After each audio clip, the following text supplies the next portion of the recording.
We are churning out very mundane folks in this world. Everybody is like going to work, coming back from work, going to work, coming back from work. At the end of the day, you are not doing anything. You are just like a worker ant. Jai Shri Krishna Guruji. Jai Shri Krishna. We all come up with different ideas of things that we would like to do in our lives, maybe something that we want to accomplish. But there always seems to be maybe something that's holding us back. What is it that holds us back? There are lots of things which holds a person back. Mostly it is fear. See, when you have fear for something, you are not going to do anything. Like say for example, if I want to go bungee jumping tomorrow, I won't go for bungee jumping because I'm afraid I will die. So it's a fear of death. Now in the material world, people are afraid of a lot of things. They are afraid if I do this, people will judge me in a particular way. So I just want to take the path where I am not controversial. So this is what is holding a person back. Also, we have a lot of other things in our world, which practically doesn't allow us to do. Like say, for example, we have the world around us, our parents mostly. They are very imposing sometimes, or the spouse that you have, or the children that you have. Think about it like you have a job. That job is getting you money. Suddenly to do something out of the extraordinary is not possible. You are going to take the safe path, the safe path. And that is the reason why everybody wants to hold back. They don't want to go out of their way. They don't want to take a step out and see the world in a different light. This happens literally to 99.9% of the people in the world. The risk taking factor is there in few of us, but nobody wants to take risk. In spirituality, you have to take the biggest risks. Because in the world of spiritual, you have to leave everything. Literally your family, your money, house, everything.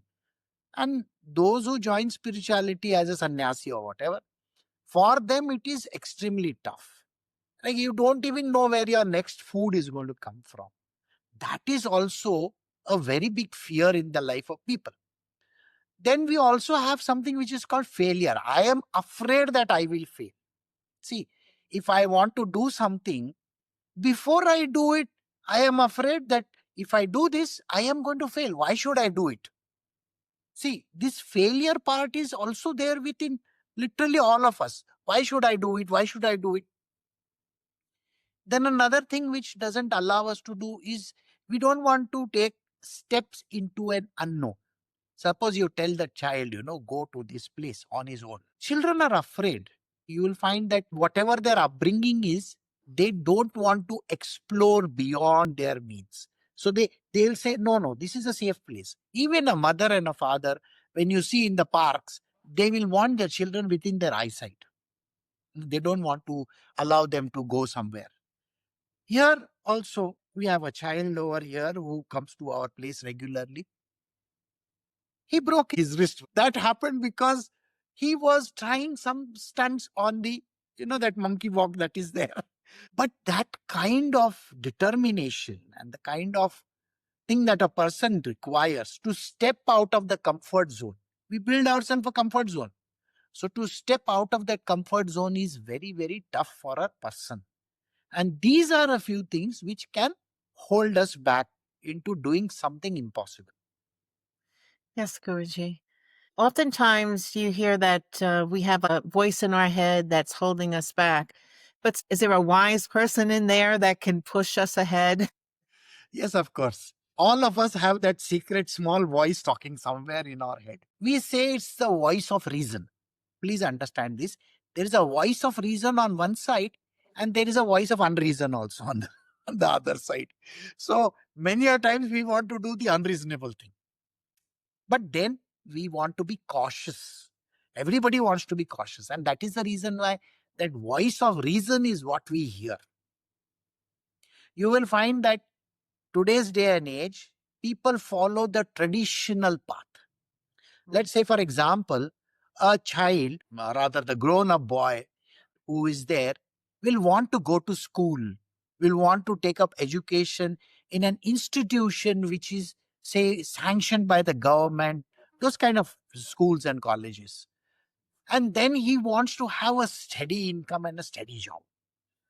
But if you tell this grown up boy that, no, no, don't do this, do something that appeals to you.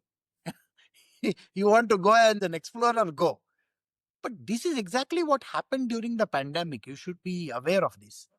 The Gen Z people, the young folks of Gen Z, they took this as a very, very serious thing, some of them. And they have stepped out of their comfort zone. And I really appreciate what they have done. Some of them have taken steps of just letting go even of the education, the further education that their parents are trying to get them into. They have said, I don't want to do this. I just want to do this because I love doing this. They have done this. And they might have listened to this voice of unreason. So I think today's age, we have a lot of people who are stepping out of that comfort zone and want to take the risk. And we have to give them encouragement. See, otherwise, how are we going to find these, special artists, artisans, or for that matter, explorers? Today, we need this kind of scientists, the new thought. When Carl Jung talked about the new age, I think this is also a new age. It's new age, I should say. Where we are having an age where we want to do a lot of things. We have to go where, like, you have seen those serials where they say, go where no man has ever gone before. So listening to that voice, we have to do this. And it is important that we attempt it. But like I said, there are those who don't want to take risks, and they will anyway be like that. Yes. We can't help them. Yes, Guruji. And you've recently have answered questions about tendencies that we have. And there's also impressions that we carry with us from previous lives. So how do those play into our ability in this life to accomplish greater things? Very good. Your question is very nice. Let me put it this way. Everybody comes with a bundled tendency. We come with a bundled tendency from our past lives. Okay? And in this life, we gather new ones. These are called vasanas. Vasana. This is a term which is used in the Sanatana Dharma. So we say you have your past vasanas and the current ones. Mhm. Ask yourself this question. Why have you come bundled with that? So the answer is very simple. You are supposed to use them in this life of yours. Otherwise, why will it come? Think about it. When you buy a computer or a cell phone or something like that, if it comes bundled with a certain software, it is coming bundled with that software for some reason, isn't it? Yes. So that is the reason why we have these tendencies with us. And then we create memories also. Now, the memories are good memories, bad memories, and all kinds. Now, wherever our life takes us, we create a memory. Now, let us say I have a tendency of taking a pencil or something like that, or maybe taking a chalk and drawing something anywhere and everywhere. I like to doodle, let us say. That's a tendency which you have seen many children have. They'll keep on scribbling something or the other. And sometimes they draw. Even in class, in a classroom, they will draw their teacher or something like that. So here you will find that if I have to look at that child and say, oh my God, this person is really doing something different, then I recognize that tendency of that child and I have to give him encouragement. See, just telling him to do some education which is prescribed by the government is no use, I tell you. Because at the end of the day, we are churning out, very mundane folks. in this world. Everybody is like going to work, coming back from work, going to work, coming back from work. I mean, that's exactly what is happening. At the end of the day, you are not doing anything. You are just like a worker ant. But this child is not a worker ant because he has got something in him. Because of that tendency or because of that inherent quality that is there within. And that makes that person great. So we recognize this, we give it encouragement and show the path, the pathway towards it. I still remember many years ago, there was a young child who used to come to me, and he was kind of a genius in doing putting this thing together, that thing together, a kind of a mind which solved problems. And so I said, can I just introduce him to a subject which can be helpful to him? And then I gave him a book. Okay. This is a book of a Nobel Prize winner, and Mr. Feynman, or I think that is his name. uh, so I told him, read this book. This is on a physicist. And he read that book when he was, I think, 12 or 13 years old, I think. And then for his college, he refused to learn the other subjects. Got himself admitted to a foreign university and did his post-graduation in applied physics. I mean, just imagine that stage when he needed that kind of a push. It should have been given. And today he is a scientist somewhere. Think on those lines, that if you encourage that person in whatever tendency that they have, they can become expert in that field. So we have to also develop them very good qualities, which means we develop a very good memory for them. Many a times I tell children that you should experiment with this.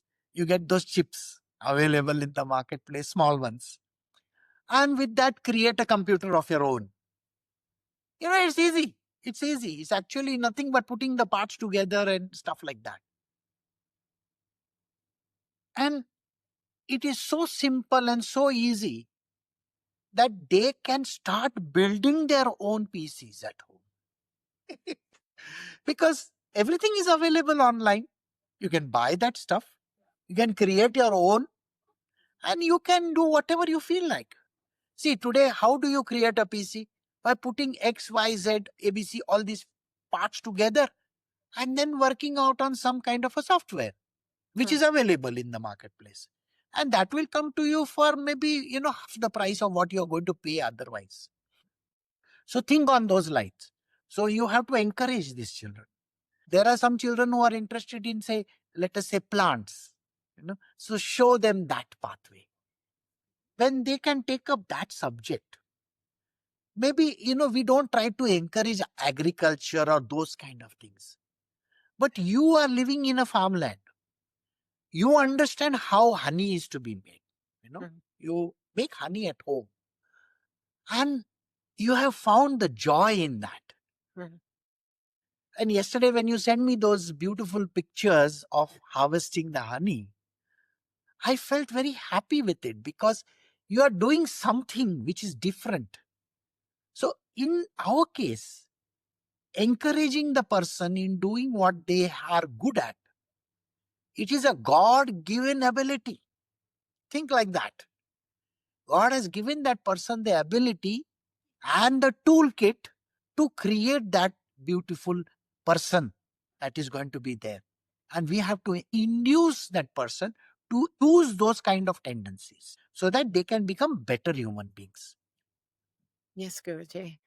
One of the things that one tends to hear are adults who say, "Oh, I never had that," or "Nobody ever told me that."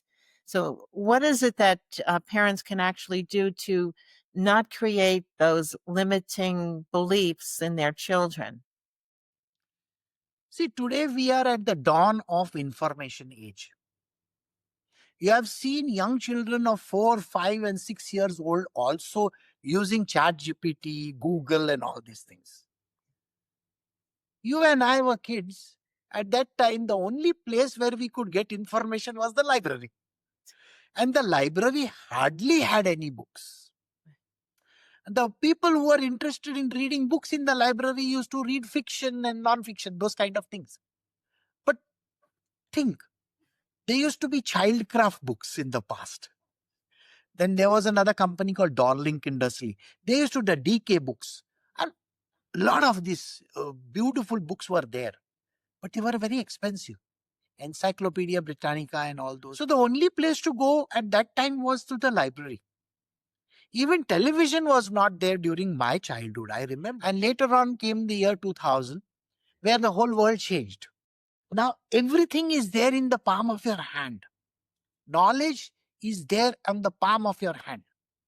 So the people, those who are saying to you that I missed out on this bus, are the ones before 90s. So before the millennium, whoever is involved, they have missed out on a lot of these technological changes that have happened. See, computers, when they came in, even in India, when we got in the computers, it was a new thing. It's a newfangled thing, For us, it was to adapt to it was difficult. That is why we said, oh, we never got it. But today's day and age, a child of say 4 and 5 and 6 is using iPads and all those gizmos. And they are adept at doing things. But then, along with this innovation came a very dangerous innovation, which is called social media. See, that is like a disease. Along with all the positive, you get negative as well. People get lost in that, So a person can get suddenly lost in the social media. Instead of studying something worthwhile, they are interested in scrolling, complete scrolling and making a hash out of their life. They really don't know what to do. Full day they are there on the internet doing God knows what. So this is something which we have to avoid. So today's day and age, there is so much of knowledge and information. We have to select the right information. And today AI is a guiding tool as well. We can use this tool very effectively, provided we follow the right path. The path of Dharma, you understand, which is the Sattvic Guna. We have to use it for good purposes, not for bad purposes. Today people are using internet for all kinds of wrong purposes. There is so much of nonsensical information which is worthless information, is what we say as a fake news. There is so much of fake news going around. So you should be able to, remove that fake news out and get the right stuff only. We are very, very fortunate today that this innovation has come about. The world has become smaller. We can do number of things. Today, a person can sit at home and can order anything he wants. Everything can be done at the touch of a finger, on the phone. And I think today's age, the person will not say that I didn't have that kind of a knowledge. Today's children will never say that 20 years hence. They will say, yes, we got everything. Yeah. Yes, Guruji. Well, thank you very much, Guruji. Thank you. Thank you.